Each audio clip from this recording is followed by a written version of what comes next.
सृजन करने वाला भगवान है। और पार्वती मैया आज भोले बाबा से जिद पकड़ गई। वंदे देव मापतिम सुरगुरुम वंदे जगत कारणम वंदे पन्नग भूषणम मृगधरम वंदे पशूनाम पतिम वंदे सूर्य शशांक वहिने नयनम वंदे मुकुंद प्रियम वंदे भक्त जनाश्रयम च वरदम वंदे शिवम शंकरम। भोलेनाथ से जिद पकड़ गई।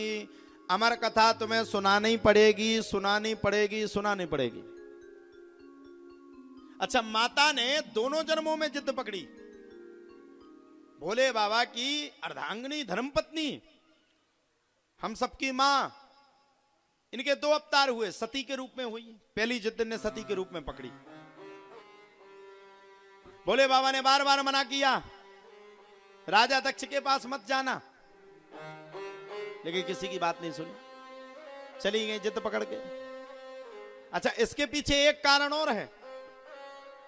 भोले बाबा चाहते तो नहीं जाने देते, लेकिन भोले बाबा ने सती माता का पहले से ही त्याग किया था। पढ़े हो रामचरितमानस में कि नहीं? सुनी ये कथा आपने कि नहीं सुनी? सुनी? नहीं सुनी तो हम सुना देते। एक बार की बात है, भोलेनाथ और माता सती दोनों जन किसी तीर्थ स्थान से दर्शन करके चले आ रहे थे। जब दर्शन करके चले आ रहे थे, चित्रकूट की पावन धरा में प्रभु का आगमन था। माता सीता का हरण रावण करके जा चुका था।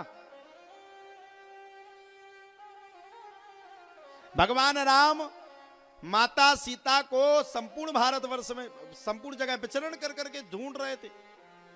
अच्छा, ढूंढ कैसे रहे? हे खग मृग हे मधुकर सैनी, तुम देखी सीता मृग नैनी।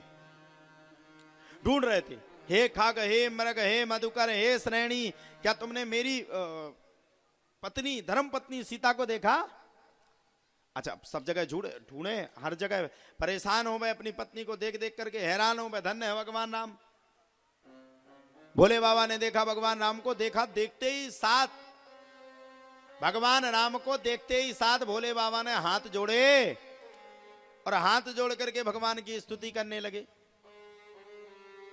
सती मैया के मन में मैल आ गया, पाप आ गया। सती मैया कहते, भोलेनाथ ये किसको प्रणाम कर रहे हो? भोलेनाथ कहते, देवी दिखता नहीं है तुम्हें? बोले क्यों? अरे ये सकल सृष्टि का भार संभालने वाले हैं, सकल सृष्टि को देखने वाले हैं, और ये भगवान विष्णु हैं। सती माता हंसने लगी, बोले क्या बात करते हो भोलेनाथ, ये बात तो आपकी बिल्कुल बिल्कुल बिल्कुल बिल्कुल पूर्णतया फैल है। जय हो। पूज्य महाराज जी का भी हम सबके बीच में आगमन हुआ, आपका बहुत बहुत स्वागत। तो भोलेनाथ देखने लगे, बैठ गए। अच्छा, सती मैया के मन में पाप आ गया। सती मैया बोली, ये भगवान हो ही नहीं सकते। अरे भगवान कहीं किसी को ढूंढता है? भगवान दर दर थोड़ी भटकता है। भोलेनाथ ने बार बार माता को समझाया, देवी यह लीला है, तुम इस लीला के चक्कर में मती पड़ो तो ठीक है। सती मैया बोली, अब ये बात तो हमारी समझ से परे है, और प्रभु हम ये बात तो जानते नहीं, हम तो इतना कह रहे हैं कि ये भगवान हो ही नहीं सकते।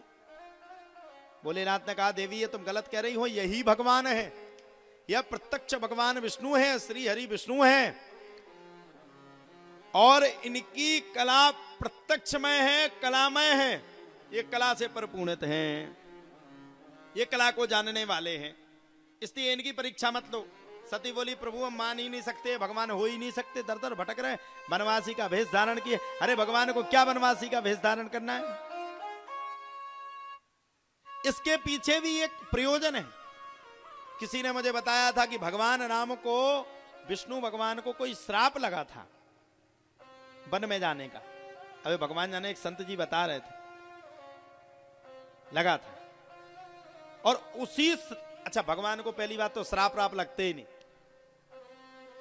भगवान हर चीज से मुक्त हैं, तो विमुक्त हैं, लेकिन भगवान संतों की मर्यादा रखने के लिए, महात्माओं की मर्यादा को रखने के लिए अवतार लेते हैं और सभी का मान रखते हैं।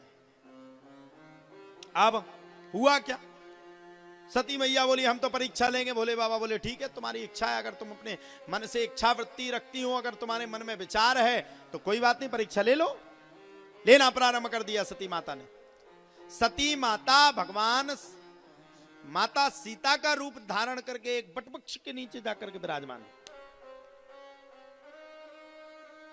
भगवान राम माता सीता की खोज कर रहे थे और माता सीता की खोज करते करते करते करते करते भगवान राम को सामने माता सती बैठी हुई मिल गई। अच्छा, माता सती भी सीता का रूप धारण करके बैठी थी कि अगर भगवान होगा तो पहचान जाएगा और नहीं होगा तो नहीं पहचानेगा। भगवान राम ने जैसे ही माता सती को देखा, हाथ जोड़ करके बोले माते प्रणाम, इस घनघोर जंगल में आप क्या कर रहे हो। माता सती का वहीं पर मद चूर हो गया और भगवान शंकर भगवान श्री विष्णु को और भगवान श्री राम को इष्ट मानते थे, इसलिए भगवान शंकर ने तत्काल माता सती का त्याग कर दिया।